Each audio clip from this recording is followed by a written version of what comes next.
Welcome to our second lecture of the first chapter, gravitation. In last chapter, we learned four concepts. The four concepts are gravitation म्हणजे गुरुत्वाकर्षण. Then the second concept we learned, that is circular motion. Circular motion, वर्तुळाकार गती. Then centripetal force.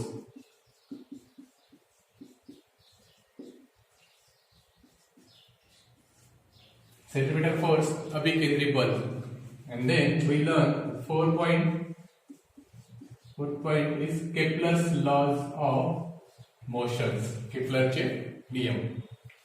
याच प्रकारात पुढे आपल्याला आता दोन नवीन मुद्दे आज शिकायचे. The first point of that is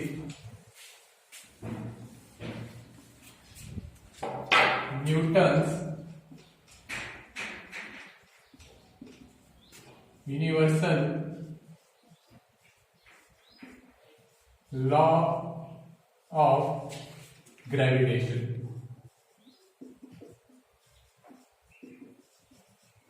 म्हणजेच न्यूटनचा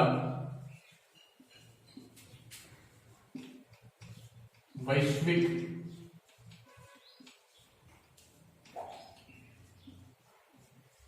गुरुत्वाकर्षणाचा सिद्धांत.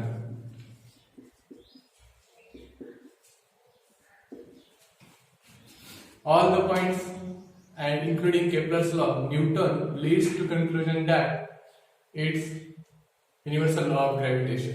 या प्रकरणातील सुरुवातीचे सर्व मुद्दे त्यात केपलरचे नियम या सर्वांचा अभ्यास करून न्यूटनने आपला वैश्विक गुरुत्वाकर्षणाचा सिद्धांत मांडला. According to that law of gravitation, Newton stated that every object of the universe attract each and every other object of universe with a definite force. Listen carefully, I tell you again. Every object of universe attract each and every other object of the universe with a definite force. म्हणजे विश्वातील प्रत्येक पदार्थ हा विश्वातील इतर पदार्थांना एका निश्चित अशा बलाने आकर्षित करत असतो.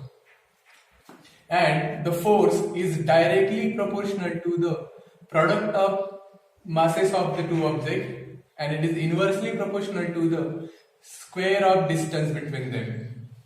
आणि त्या दोन वस्तूंमधील बल हे त्या दोन वस्तूंच्या वस्तुमानाच्या गुणाकाराशी समानुपाती असून त्या दोन वस्तूंमधील अंतराच्या वर्गाशी व्यस्तानुपाती असते.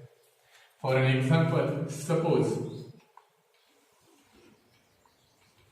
M1 is the first object and M2 is second object. Both the objects attract each other with a definite force. Both objects attract each other with definite force.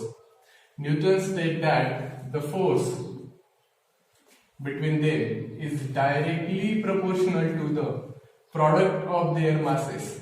Suppose their masses is M1, M2, and inversely proportional to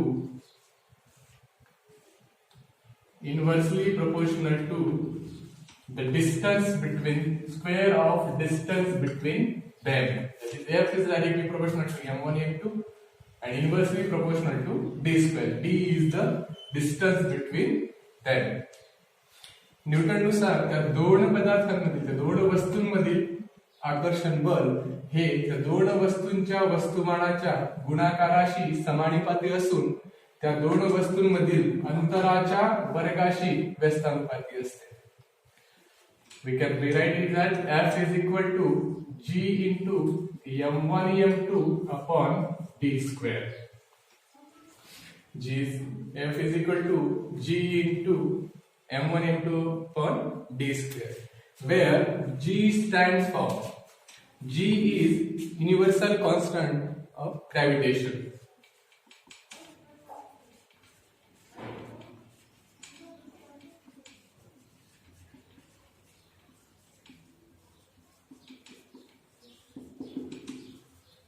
गुरुत्वाकर्षणाचा वैश्विक स्थिरांक.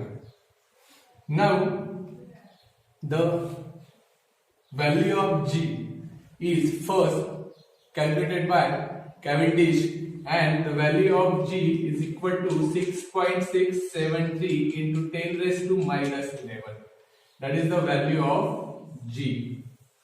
And the SI unit of G, the SI unit of G is, suppose we write here, SI unit of G is equal to Newton meter square per kg square. The SI unit of G is Newton meter square per kg square.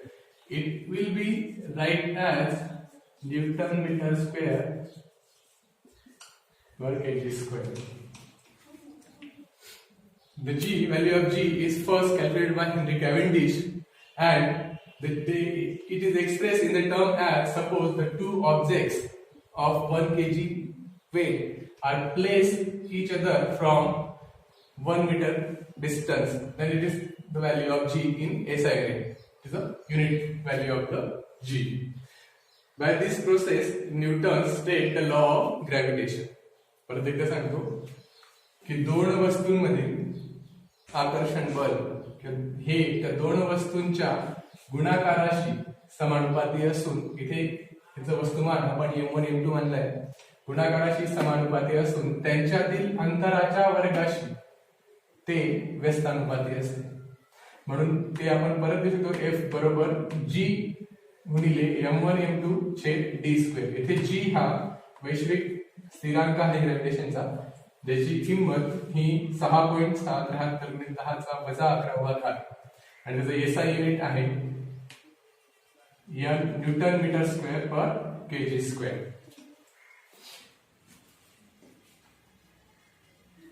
हे लक्षात आलं असेल. आता आपल्याला बघायचं आहे की हे अंतर नेमकं मोजतात कुठून, from where the distance where measure. On board, the two objects that I draw look spherical, or they are in regular shape. If the objects are in spherical shape, then the distance is measured from their centers. I write here, if objects are in spherical shape, then distance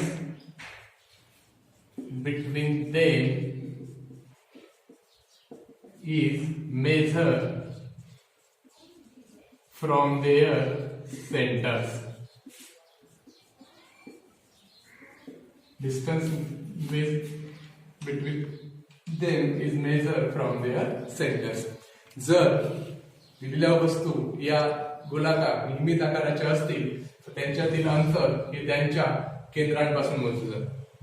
What if the objects are not in spherical shape, they are not in regular shape, then the distance between them is measured from their center of mass. If the objects are not in spherical shape, they are not in regular shape, then their distance is measured from their center of mass. म्हणजे जर दिलेल्या वस्तू या गोलाकार किंवा नियमित आकाराच्या नसून त्या इतर आकाराच्या अनियमित आकाराच्या असतील तर त्यांचं अंतर हे त्यांच्या सेंटर ऑफ मास म्हणजे वस्तुमान केंद्रापासून मोजतात. सेंटर ऑफ मास म्हणजेच वस्तुमान केंद्रापासून मोजतात. आता हे वस्तुमान केंद्र काय आहे?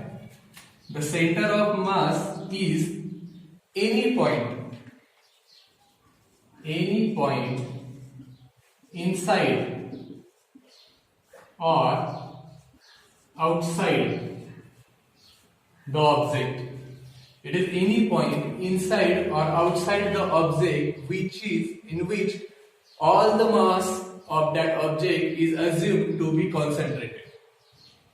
Listen again. What is center of mass? Center of mass is any point inside or outside of the object in which all the mass of that object is assumed to be concentrated. एखाद्या वस्तूचं वस्तुमान केंद्र म्हणजे काय, तर त्या वस्तूच्या आतील किंवा बाहेरील असा कोणताही एक बिंदू की ज्या बिंदूमध्ये त्या वस्तूचं वस्तुमान केंद्रित झालंय, एकवट झालेलं आहे असं आपण मानतो, त्या बिंदूला त्या वस्तूचं वस्तुमान केंद्र असे म्हणतात. Now, if the object is spherical with uniform density, then the center of mass of that object is their geometric center. म्हणजेच भूमितीय केंद्र. भूमितीय केंद्र. And if the objects are of irregular shape with uniform density, then their center of mass is at their centroid. Is at their centroid म्हणजे मध्यवर्ती केंद्र. Is at their centroid मध्यवर्ती केंद्र. हा मुद्दा तुम्हाला समजलाच असेल. या इथे लक्षात ठेवण्यासारखा एकच पॉइंट आहे, तो म्हणजे दोन वस्तूंमधील आकर्षण बल हे त्या दोन वस्तूंच्या वस्तुमानाच्या गुणाकाराशी समानुपाती असून त्यांच्यातील अंतराच्या वर्गाशी व्यस्तानुपाती असते. आता आपण आजचा पुढचा मुद्दा घेऊ.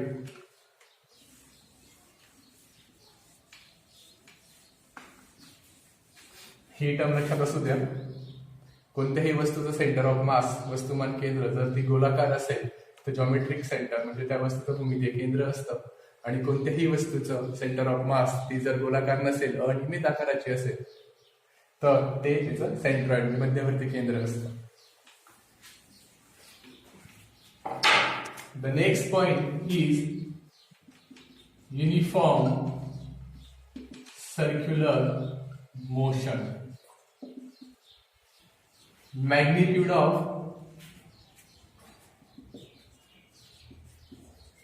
centripetal force.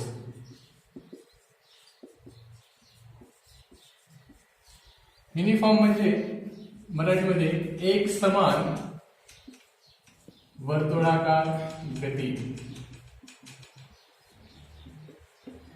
आणि मॅग्निट्यूड ऑफ सेंट्रिपिटल फोर्स म्हणजे अभिकेंद्रीय बलाचे परिणाम.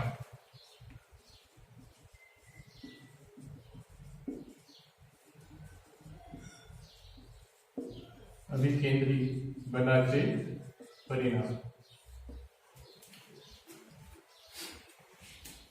In this chapter, we learn what is circular motion and what is centripetal force. We learn that an object moving along circumference of center, it is called circular motion. And the force acting on that object, suppose this is the object, and the force acting on that object, this is this is the force. The force acting on that object which is directed towards its center, it is called centripetal force. आपण सुरुवातीला शिकलोय की वर्तुळाकार गती म्हणजे काय. तर जेव्हा एखादी वस्तू वर्तुळाच्या परिघाशी गोलाकार फिरत असते तेव्हा त्याच्या गतीला वर्तुळाकार गती म्हणतात. आणि त्या पदार्थावर जे बल प्रयुक्त होत असते ते बल प्रयुक्त होत असताना त्याची दिशा ही त्या वर्तुळाच्या केंद्राकडे असते, तेव्हा त्याला अभिकेंद्री बल असे म्हणतात. या इथे आपण एक उदाहरण समजून घेऊया. एक वस्तू गोलाकार फिरत समान गतीने गोलाकार फिरत असताना आर हे त्या वस्तूच्या केंद्रापासूनचं अंतर आहे. ती वस्तू व्ही या वेगाने गतिमान असून एफ हे त्याच्यावर प्रयुक्त होणार बल आहे. Here we assume that the object revolves around a circle in constant motion. Then r is the distance of that object from the center. V is the velocity of that object in revolution, and F is the force acting on that object. That is centripetal force. By this we can derive that F is equal to mv square upon r. F is equal to mv square upon r. Here m is mass of object. Mass of object हे वस्तूचे वस्तुमान. v is equal to velocity, गति, r is distance from center,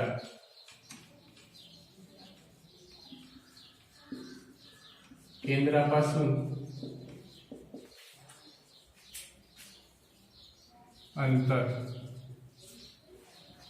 Okay, f is equal to mv square upon r. The similar criteria, the similar phenomena is for the planets revolving around the sun. Suppose this is the sun and a planet revolving around the sun, then we can calculate the speed of that planet while revolving around the sun. We know the formula of speed is equal to distance traveled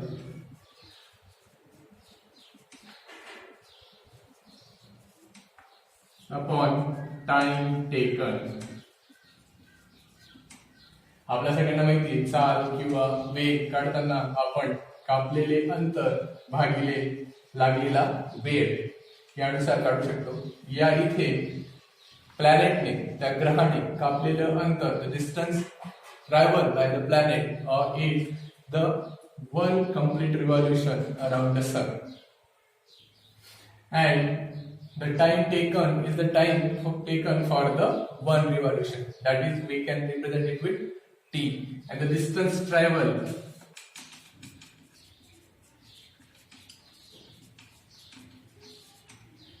पार केलेले अंतर किंवा आपण त्याला कापलेले अंतर म्हणू, one revolution. आणि इथे हे ऑर्बिट सर्क्युलर आहे, इलेक्ट्रिक आपण त्याला म्हणतो, त्यामुळे one revolution is equal to 2 pi r and the time taken it is written as t, 2 pi r upon t. So it is written as v is equal to 2 pi r upon t. v is equal to 2 pi r upon t. Now, for the first formula we get that f is equal to mv square upon r, and the value of v we derived here, v is equal to 2 pi r upon t. Now we have to put the value of v in this equation, that is v square. We have to put the value of v. The value of v is 2 pi r upon t.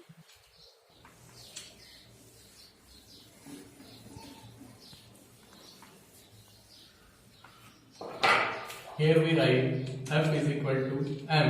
The value of v is what? It is 2 pi r upon t bracket square upon r. We get the modified equation.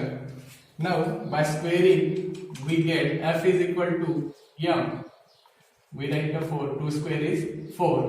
Here pi square r square upon t upon r. Now we get f is equal to, or we know that denominator's denominator is at numerator. So we can write 4m pi square r square into r upon t square. Now we get the equation f is equal to, look here, r square into r is r cube. 4m pi square r cube upon t square. Now by multiplying and dividing both the sides by r square, here we can write f is equal to 4m pi square upon r square. We get by multiplying and dividing by r square. या इथे f बरोबर 4m पाय वर्ग r घन छेद t वर्ग हे equation आपल्याला मिळालं आहे. याला आपण मॉडिफाईड केलंय, तर दोन्ही बाजूंना, दोन्ही न्यूमरेटर आणि डिनॉमिनेटर म्हणजे अंश आणि छेद दोघीकडे आपण r वर्गाने जर गुणलं तर आपल्याला एक इक्वेशन मिळतं f बरोबर 4m pi square upon r square. आता हे कसं मिळतं तर इथे दोघी बाजूंना आर वर्गाने गुणल्यानंतर आपल्याला एक इक्वेशन मिळतं आणि ते म्हणजे r square upon t square, केपलरचा तिसरा नियम. What is the third rule of law of Kepler regarding the motion? The speed of revolution around the sun is directly proportional to the time taken to the speed of revolution around the sun, directly proportional to the mean distance of the planet from the sun. So we write t square, sorry, here we can write q, t square directly proportional to r cube. So we can get, suppose I write here how it is come, t square is directly proportional to r cube, the Kepler's third law. What is Kepler's third law? The time, the speed of revolution of the planet around the sun is directly proportional to the mean distance of the planet from the sun. मराठीमध्ये म्हणजे सांगायचं म्हटलं तर ग्रहाला सूर्याभोवती फिरण्यासाठी जो भ्रमण करावे लागतो त्याचा वर्ग हा त्या ग्रहाच्या सरासरी अंतराच्या घनाशी समानुपातिक असतो. जर आपण हे सोडवलं तर आपल्याला मिळतं T square is equal to K into R cube, म्हणून के बरोबर आपल्याला लिहिता येईल के बरोबर T square upon R cube, म्हणून इथे आपल्याला के ची व्हॅल्यू मिळते. मग हे गुणाकारांतर इथे आपण डिव्हाइड टाकल्यानंतर इथे आपल्याला के मिळतो. इथे आपण डिनोमिनेटरला के लिहिलाय, छेदस्थानी का लिहिलाय परत एकदा लिहितो, T square is directly proportional to R cube, therefore t square is equal to k into r cube. Value of k t square upon r cube. जर अंशस्थानी हवा असेल पण इथे याच्या उलट आहे, इनव्हर्स आहे. आर क्यूब अंशस्थानी आणि टी वर्ग छेदस्थानी आहे, म्हणून के आपल्याला डिनोमिनेटरला छेदस्थानी लिहावं लागणार. आता आपल्याला जे इक्वेशन मिळालं आहे, जो फॉर्म्युला मिळाला आहे, यामध्ये या सर्व वस्तू स्थिरांक आहेत, यांची किंमत बदलणार नाही, म्हणून आपण लिहू शकतो f is directly or inversely, f is inversely proportional to r square, f is inversely proportional to r square.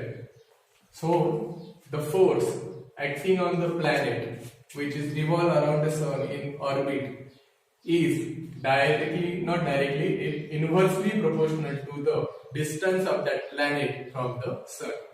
म्हणजे सूर्यमालेमध्ये सूर्याभोवती परिभ्रमण करणाऱ्या ग्रहावर जे बल प्रयुक्त होतं, ते अभिकेंद्री बल, ते बल हे त्या ग्रहाच्या सूर्यापासूनच्या अंतराच्या वर्गाशी व्यस्तानुपाती असते. हे तुम्हाला समजलं असेल, चर्चा करूया. या इथे आपण बघतोय की mv स्क्वेअर अपॉन आर, इथे आपण v ची किंमत टाकली 2πr अपॉन p, आणि ते आपण सोडवत गेल्यानंतर आपल्याला याप्रमाणे सूत्र मिळतं. त्यामध्ये आर क्यूब इथे येतं, म्हणून आपण दोन्ही बाजूला आर वर्गाने गुणल्यानंतर छेदस्थानी आपल्याला आर वर्ग मिळतो, आणि अंशस्थानी मग इथे आपल्याला आर क्यूब ची व्हॅल्यू घेता येते. आणि f ची आपल्याला व्हॅल्यू मिळते, ती f is inversely proportional to the distance of planet, square of distance of planet from the sun. आता आजचा शेवटचा पॉइंट जो आपण शिकणार आहोत